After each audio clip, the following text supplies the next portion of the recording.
primeira questão vai falar sobre os processos de preparo, acondicionamento e esterilização de materiais. Então, considere os processos de preparo, acondicionamento e esterilização de materiais utilizados na assistência de enfermagem. De acordo com o determinado pelo Ministério da Saúde, é correto afirmar que: letra A. O uso de embalagens de papel craft está aprovado para o acondicionamento de gases com até 20 unidades por pacote.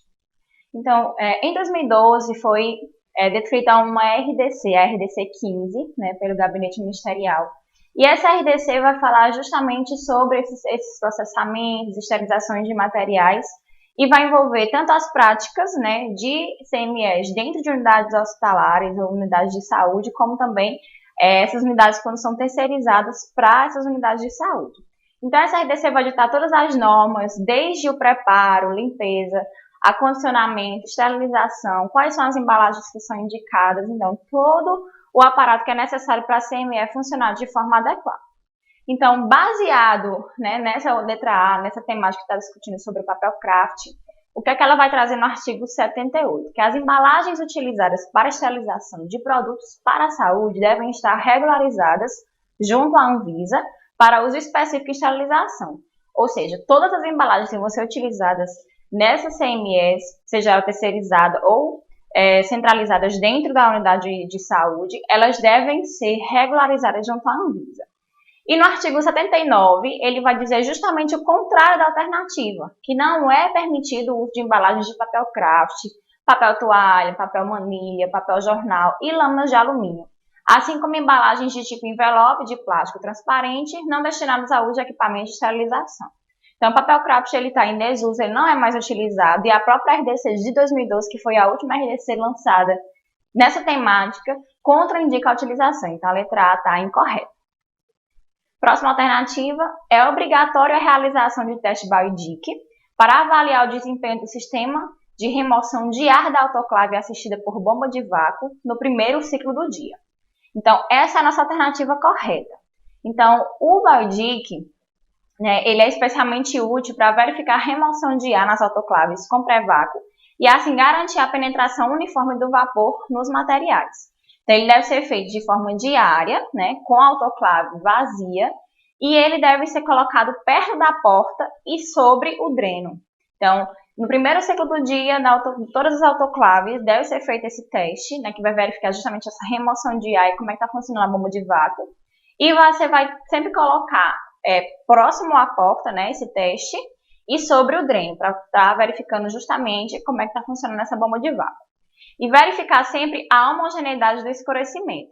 Vocês vão verificar aqui nessa imagem justamente como é o teste antes e como é o teste depois. Então, antes ele é mais azulzinho, mais clarinho, e depois do processo de aquecimento pelo qual ele passa dentro da autoclave, vai modificar a coloração, ficando com essa cor totalmente escurecida. Então, tem que se verificar a homogeneidade dessa coloração, porque se houver qualquer tipo de alteração, se não for homogêneo, tiver partes escurecidas e outras partes mais claras, pode estar indicando que a autoclave está com algum problema nessa bomba de vácuo na remoção de ar. E vai ser contraindicado o uso dela até que seja feita uma manutenção corretiva. Então, vamos analisar as próximas alternativas. Para a esterilização de instrumental em estufa, devem ser utilizadas caixas metálicas de aço inoxidável e sem furos. Então, nós vamos verificar aqui nessa imagem que toda esterilização ela deve ser feita com o uso das caixas com furos. Então, para que o processo de esterilização ele penetre de forma adequada e que o vapor ele consiga entrar, fazer esse processo de esterilização e depois ele consiga ser removido, todas as caixas ou todos os containers que forem utilizados dentro da autoclave, elas têm que ter esses furos para que possa haver essa penetração. Então, não é permitido o uso de caixas metálicas sem furos para a esterilização de produtos para a saúde. Então, todas as caixas, segundo a RDC 15, artigo 81, devem sim ter esses furos para que haja uma penetração do processo de esterilização. Alternativa D. O monitoramento do processo de esterilização com indicadores físicos deve ser registrado a cada 3 dias. Então, esse processo físico, ele vai avaliar justamente a temperatura, o vácuo e o tempo que ele vai estar exposto a esse processo de esterilização. E todos esses processos, eles vão ser avaliados né, pelo processo da autoclave em especial, pela impressora, que todas as autoclaves, né, a partir dessa RDC 2012, são agora obrigatórias a ver essa impressora em que vai ser registrado todos esses pontos. E os testes físicos, os indicadores físicos, ele deve ser feito a cada ciclo de esterilização. Ou seja, aquela autoclave, aquele peróxido de hidrogênio está ali funcionando, está fazendo o ciclo de esterilização. Então, o processo físico vai ser justamente a monitoramento, né, de como é que está acontecendo, como é que está sendo essa temperatura, como é que está sendo o processo de secagem, como é que está sendo essa exposição a tal temperatura durante um determinado tempo. Então, essas avaliações, esses indicadores, eles devem ser feitos, registrados a cada ciclo. Então, vocês vão ver nessa primeira imagem justamente a impressora, né, que vai estar registrando todos esses pontos, e a seguir, né, vocês também vão estar verificando esse impresso que nós vamos verificar que a RDC também vai trazer essas normativas de como registrar esse monitoramento que deve ser feito, essa rastreabilidade de todos os ciclos da CME. Então, nesse impresso vai ter principalmente a temperatura, né, que foi alcançada, o tempo que ela levou para alcançar essa temperatura e o vapor, né, como é que está sendo a qualidade e as características desse vapor.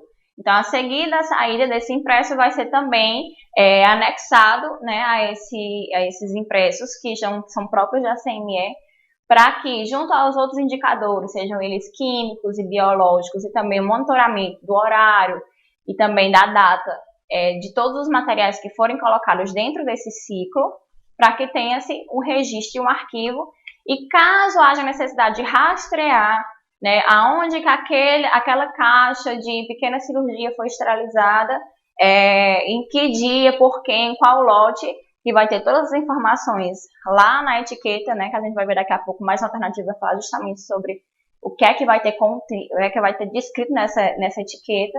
Então, a gente vai ter como rastrear, vai ter como saber se o processo foi feito de forma adequada, se aquele ciclo que aquela caixa estava presente alcançou a temperatura adequada, o tempo adequado, o vapor que era necessário.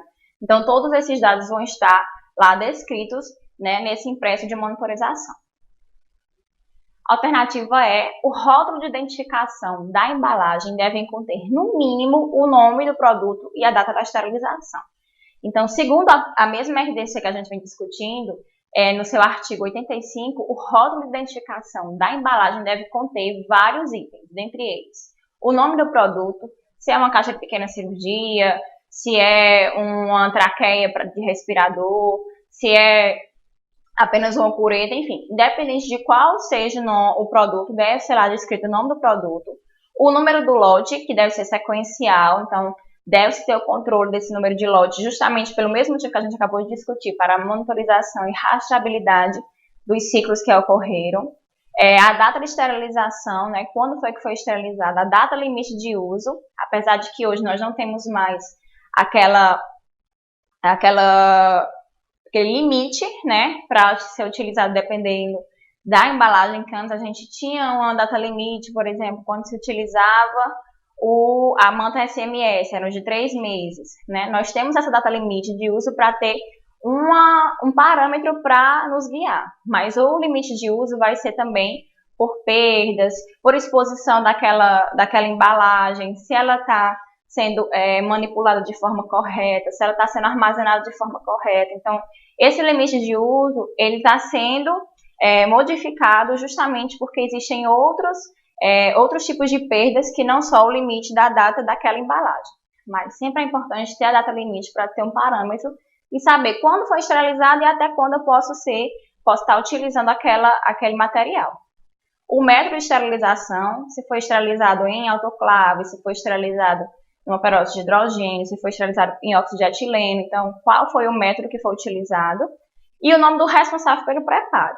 Né? É muito importante esse responsável pelo preparo, porque muitas vezes durante a abertura do material há algum dano, ou está lá descrito que deveria ter 20 peças e tem apenas 15, ou está faltando uma peça. Então, o nome do responsável é importante para justamente estar sendo acompanhado, né, e ter como a gente rastrear a pessoa que fez, né, a embalagem daquele material. Uma sugestão que pode ser utilizada também é que ao invés de usar o nome do responsável, pode ser utilizado números. né? Então, dentro da central de materiais de esterilização, pode ter já uma tabelinha em que fulano é o número 1, cicrano é o número 2. Então, dentro da CME, todos vão saber, né, quem é, até porque eles têm essa tabela, mas as pessoas que estão em outros setores não têm a necessidade de saber qual é o nome do responsável por aquele preparo. Então, vai estar expondo menos esse funcionário e vai estar ainda, não estar se desfazendo desse momento de rastreabilidade.